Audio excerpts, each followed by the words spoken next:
আসসালামু আলাইকুম সবাইকে আমার নতুন আর একটা ব্লগ দেখার আমন্ত্রণ জানিয়ে শুরু করছি। আজ তোমাদের সাথে ছোট্ট একটা ব্লগের মাধ্যমে শেয়ার করছি। আজ হচ্ছে আমি হসপিটাল ব্যাগ রেডি করব।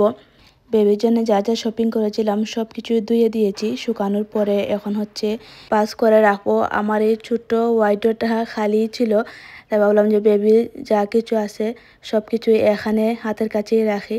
এই যে কাপড় চোপড় গুছানো শেষ। আর ছেলেদের যে কাপড় লাগে না, মানে এত বেশি কাপড় লাগে না, এটা হলো তার প্রমাণ। এই যে একটার মধ্যে হয়ে গেছে। এই দুইটাতে রেগুলার ইউজ করার কাপড়, আর এগুলা হচ্ছে টাওয়াল, এটাও টাওয়াল। তো এই তো এক ডয়ারই হয়ে গেছে। এটা এখন আর এইটার আমি নাড়ছি না, এভাবে থাক। বেবিকে নিয়ে আসার পরে হচ্ছে নেপি টেপি এগুলা সেটিং করব।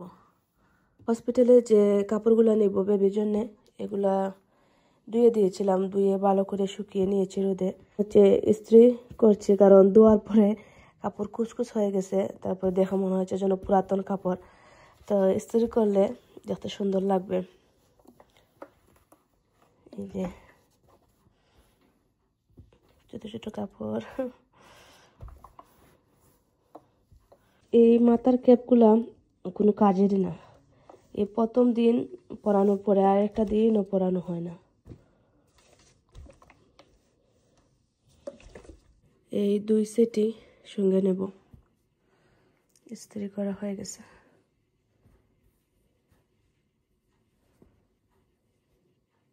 এখন হচ্ছে আমি হসপিটাল ব্যাগ তৈরি করছি, তাই ভাবলাম যে তোমাদের সাথে শেয়ার করি কী কী নিচ্ছি সঙ্গে হসপিটালে।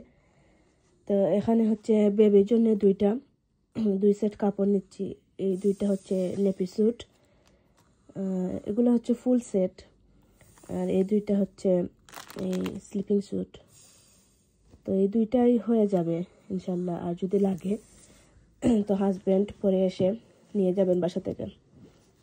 এখানে বেবির জন্য 4টা নেপি নিয়েছি। আর নেপি বেশি নিচ্ছে না, কারণ আমাদের হসপিটাল থেকে বেবিকে নেপি দেওয়া হয়। তারপরে এক্সট্রা নিলাম এখানে একটা টিস্যু, আর এটা হচ্ছে কটনের একটা টাওয়ালের মতো, আর এটা হচ্ছে এই কম্বল বেবির জন্যে।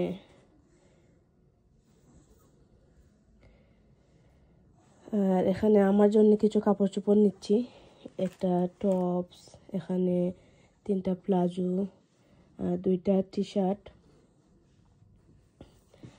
ওড়না, আর একটা স্কার্ট নিলাম।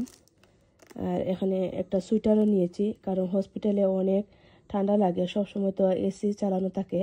তো গরমের সময়ও দেখা যায় যে অনেক বেশি ঠান্ডা থাকে হসপিটাল। এটা নিয়েছি, যদি ঠান্ডা লাগে এটা পরবো। এখানে এই যে ব্রাশ, ক্রিম, একটা ভ্যাসলিন নিয়েছি, তারপরে একটা পারফিউম,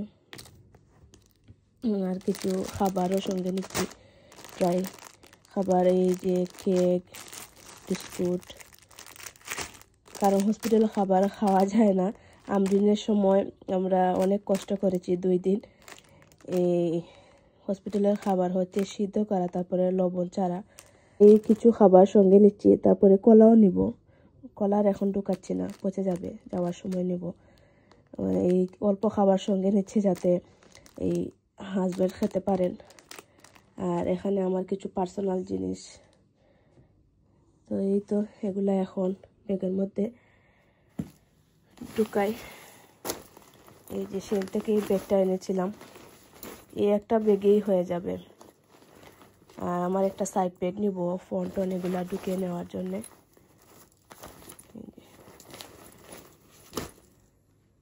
ব্যাগের সিস্টেমটা তো সুন্দর, নিচের দিকেও কাপড় ঢুকানো যায়।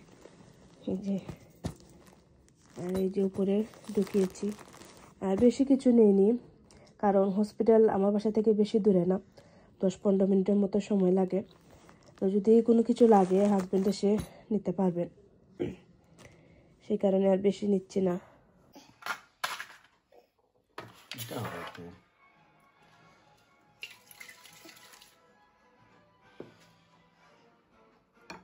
মুখ লাগাল মনে হয়।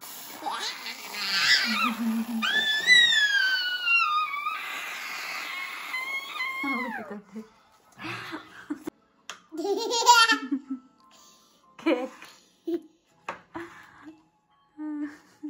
খাওয়াও গন্ধ জানি কইবারে গন্ধ না ধরো ধরো এখন হচ্ছে হাজবেন্ডের জন্য মিষ্টি বানাবো। এখানে গুঁড়া দুধ আমি ঘি আর ডিম দিয়ে ভালো করে মাখিয়ে ছোট ছোট বল করে নিয়েছি। এখন এই তেলের মধ্যে এগুলা ভাজবো।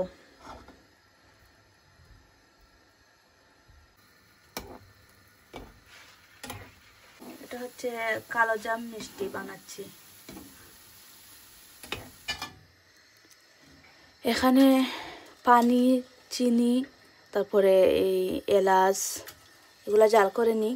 চিনির শিরা তৈরি করব, তারপরে এগুলা দিব। প্রথমে এটা জাল হোক 2-3 মিনিট। এখন মিষ্টিগুলা দিয়ে দিই।